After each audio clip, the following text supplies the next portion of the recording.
Nadreen, video को skip किए बगैर पूरी वीडियो मुलाहजा फरमाएं। आज मुफ्ती साहब ने बिल्कुल हकीकत को खुल कर बयान फरमा दिए हैं। आप इस वीडियो को मुलाहजा फरमाएं और अल्लाह रब्बुल इज़्ज़त से दुआ करें कि अल्लाह रब्बुल इज़्ज़त जो है सही बातों पर अमल करने वाला बनाए। सुनिए आप इस वीडियो को। लेकिन आप मेरी बात का एतराफ करेंगे, एक घर में नमाज नहीं पढ़ी जा रही, कुरान पाक तर्जमा तफसीर से नहीं हो रहा, उस किताब में उस घर में हदीस की कोई किताब नहीं है, सीरत की कोई किताब नहीं पढ़ी जाती, लेकिन 11वीं हो रही है, 12वीं एहतमाम से हो रही है, 9 और 10 मुहर्रम की नियाज बड़े एहतमाम से है, कूड़ों की नियाज कभी नहीं छोड़ी है, माहाना खत्म कादरी भी हो रहा है, आयत करीमा का खत्म भी हो रहा है, अब्बा मरे हैं तो तीजा 40वां भी किया गया है, लेकिन जो असले दीन था,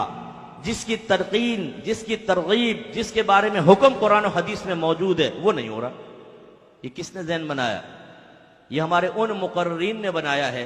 जो सिर्फ बुजुर्गों की करामात सुनाते रहते हैं, उनके फजाइल सुनाते रहते हैं और कौमों को यकीन दिलाते हैं कि तुम नमाज नहीं भी पढ़ोगे, गौसे पाक तुम्हें जन्नत में ले जाएंगे, मुरीदीन तुम्हें जन्नत में ले जाएंगे, तुम नात खानी में बैठो, नबी करीम सल्लल्लाहु अलैहि वसल्लम बरोज़ क़यामत तुम्हें अपने साथ जन्नत में ले जाएंगे।